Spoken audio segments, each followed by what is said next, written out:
ಇವತ್ತು GBA ಚುನಾವಣೆಯ ಪೂರ್ವ ಸಿದ್ಧತೆಯ ಸಭೆ ಇದು. ಯಾಕೆಂತ ಹೇಳಿದ್ರೆ ಇವಾಗ ಎಲೆಕ್ಷನ್ಸ್ ಯಾವಾಗ ಬೇಕಾದ್ರೂ ಆಗ್ಬೋದು. ಸುಪ್ರೀಂ ಕೋರ್ಟ್ ಈಗಾಗಲೇ ತೀರ್ಮಾನ ಮಾಡಿದೆ ಜೂನ್ 30 ಒಳಗಡೆ ನಡಿಬೇಕು ಅಂತೇಳಿ. ಬಹುಶಃ ಕೆಲವರು ಅಪೀಲ್ ಹೋಗಿರ್ಬೋದು, ಅದು ಅಡ್ಮಿಟ್ ಆಗ್ಬೋದು, ಅಡ್ಮಿಟ್ ಆಗದಿರೇ ಇರ್ಬೋದು. ಆದರೆ ನಾವು ಸದಾ ಸಿದ್ಧವಾಗಿರ್ಬೇಕು ಅಂತೇಳಿ ಪ್ರಪ್ರಥಮ ಬಾರಿಗೆ ಇವತ್ತು ಈ ಸಭೆಯನ್ನ KR ಪುರಂ ಕ್ಷೇತ್ರದಲ್ಲಿ ಮಾಡಿರ್ತಕ್ಕಂಥದ್ದು, ಬೆಂಗಳೂರು ಪೂರ್ವ ಜಿಲ್ಲೆಯಲ್ಲಿ. ಸೊ ನಮ್ಮ ಉದ್ದೇಶ ಏನಿದೆ ಅಂತ ಹೇಳಿದ್ರೆ, ಇವಾಗ ನಡೆಯುವಂಥ 27 ವಾರ್ಡ್ಗಳಲ್ಲಿ ಹೆಚ್ಚಿನ ಸಂಖ್ಯೆಯಲ್ಲಿ ಕಾಂಗ್ರೆಸ್ ಗೆಲ್ಲಬೇಕು ಈ ಕ್ಷೇತ್ರದಲ್ಲಿ ಅಂತ ಹೇಳಿ ಇವತ್ತು ನಮ್ಮ ಕಾರ್ಯಾಧ್ಯಕ್ಷರ ಒಂದು ಆದೇಶದ ಮೇರೆಗೆ, ನಮ್ಮ PCC ಅಧ್ಯಕ್ಷರ ಆದೇಶದ ಮೇರೆಗೆ ಇವತ್ತು ಈ ಸಭೆಯನ್ನು ಏರ್ಪಾಡು ಮಾಡಿದ್ವಿ. ಕಾರ್ಯಾಧ್ಯಕ್ಷರು ಮತ್ತು ಎಲ್ಲ ಉಸ್ತುವಾರಿಗಳು, ನಮ್ಮ ಉಪಾಧ್ಯಕ್ಷರು, ಪ್ರಧಾನ ಕಾರ್ಯದರ್ಶಿಗಳು, ಇವರೆಲ್ಲರೂ ಬಂದು ಇವತ್ತು ಕಾರ್ಯಕರ್ತರನ್ನ, BLAಗಳನ್ನ, ವಾರ್ಡ್ ಅಧ್ಯಕ್ಷರನ್ನ, ಬ್ಲಾಕ್ ಅಧ್ಯಕ್ಷರನ್ನ ಯಾವ ರೀತಿ ನಾವು ಚುನಾವಣೆಯನ್ನು ಎದುರಿಸಬೇಕು ಅಂತೇಳಿ ಕೆಲವು ಮಾರ್ಗಸೂಚಿಗಳನ್ನ ಕೊಟ್ಟಿದ್ದಾರೆ. ಹಾಗಾಗಿ ಸಭೆ ಏರ್ಪಾಟಾಗಿರ್ತಕ್ಕಂಥದ್ದು. ನಾವು ತುಂಬ ದಿವಸದಿಂದ ನಾವು ನಮ್ಮ ಕ್ಷೇತ್ರದಲ್ಲಿ, KR ಪುರಂ ಕ್ಷೇತ್ರದಲ್ಲಿ ಈಗಾಗಲೇ ಸಿದ್ಧತೆ ನಿರಂತರವಾಗಿ ನಡ್ಕೊಂಡು ಬರ್ತಾ ಇದೆ. ಹಾಗಾಗಿ ನಮಗೆ ಭಾಳ ನಂಬಿಕೆ ಇದೆ, ಬೆಂಗಳೂರು ಪೂರ್ವ ಜಿಲ್ಲೆಯಲ್ಲಿ ಕಾಂಗ್ರೆಸ್ ಅಧಿಕಾರ ಹಿಡಿತದೆ ಅಂಥೇಳಿ. ಅದರಲ್ಲೂ ವಿಶೇಷವಾಗಿ KR ಪುರಂ ಕ್ಷೇತ್ರದಲ್ಲಿ ಹೆಚ್ಚಿನ ಸೀಟುಗಳನ್ನ ಗೆಲ್ತೀವಿ ಅನ್ನೋಂಥ ವಿಶ್ವಾಸ ಕೂಡ ನಮಗಿದೆ.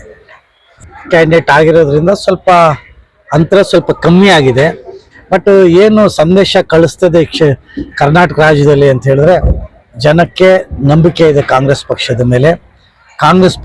ಕಾಂಗ್ರೆಸ್ ಪಕ್ಷ ಕೊಟ್ಟಿರ್ತಕ್ಕಂಥ ಗ್ಯಾರಂಟಿಗಳ ಮೇಲೆ ಜನರಿಗೆ ನಂಬಿಕೆ ಇದೆ ಅಂತ ಹೇಳಿ ಮತ್ತೊಮ್ಮೆ ವಿಶ್ವಾಸವನ್ನ ಕಾಂಗ್ರೆಸ್ ಪಕ್ಷದ ಮೇಲೆ ತೋರಿಸಿದ್ದಾರೆ. ಬಟ್ ಏನು ಮಾಡೋಕ್ಕಾಗಲ್ಲ, ಭಾಷಣ ಮಾಡಲಿಲ್ಲ ಅಂದರೆ ಬಂದವ್ರಿಗೂ ಕೂಡ ಬೇಜಾರಾಗುತ್ತೆ, ಭಾಷಣ ಮಾಡಿಕೊಡ್ಲಿಲ್ವಲ್ಲ ಅಂತ. ಆ ಕಾರಣಕ್ಕೆ ನಾವೆಲ್ಲರನ್ನೂ ಮಾತಾಡಿಸ್ಬೇಕು. ಈ ಸಿಸ್ಟಮ್ ಹೋಗ್ಬೇಕು. ನಾವು ಭಾಷಣ ಮಾಡೋರಿಗೆ ನಾವು ಒಬ್ಬೊಬ್ಬರೇ, ನನ್ನ ಭಾಷಣ. ಬಟ್ ನಿಮ್ಗೆ ಎಷ್ಟು ಜನದ ಭಾಷಣ ಕೇಳಬೇಕು? 10-12 ಜನದ ಭಾಷಣ ಕೇಳಬೇಕು. ಹೊಸ ಭಾಷಣ ಏನಿರಲ್ಲ, ಲಾಸ್ಟ್ ಆಗಿ ಏನು ಹೇಳಿದ್ರು ಅದನ್ನೇ ಸ್ವಲ್ಪ ಉಲ್ಟಾ ಪಲ್ಟಾ ಮಾಡಿ ಅದನ್ನೇ ಮಾತಾಡ್ತಾರೆ. ನೀವು ಅದು ಎಷ್ಟು ಕೇಳಿ ಕೇಳಿ ಕೇಳಿ ಕೇಳಿ ಕೇಳಿ ಆಯ್ತಾಯ ಮುಂದಕ್ಕೆ ಹೋಗು ಗೊತ್ತಲ್ಲ ನಮಗೂ. ಕರೆಕ್ಟ್ ತಾನೆ? ಬೇಜಾರಾಗೋಗ್ಬಿಟ್ಟಿದೆ. ಕರೆಯೋದು, ಭಾಷಣ ಮಾಡೋದು, ಕಳಿಸೋದು, ಭಾಷಣ ಮಾಡೋದು, ಕಳಿಸೋದು. ಅದ್ರಲ್ಲಿ ಏನಪ್ಪ ಉಪಯೋಗ ಆಯ್ತು ಅಂತಂದ್ರೆ ಏನೂ ಇಲ್ಲ.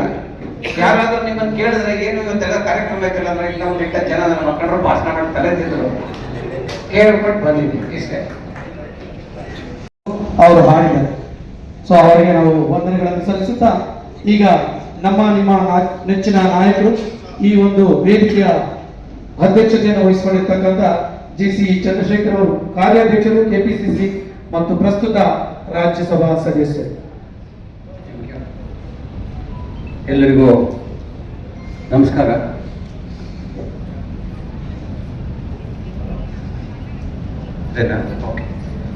ಎಲ್ಲರಿಗೂ ನಮಸ್ಕಾರ.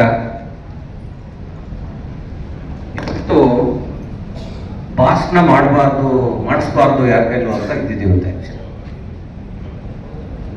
ಭಾಷಣ ಮಾಡುವಂತ ಸಭೆ ಆಗ್ಬಾರ್ದು ಇದು.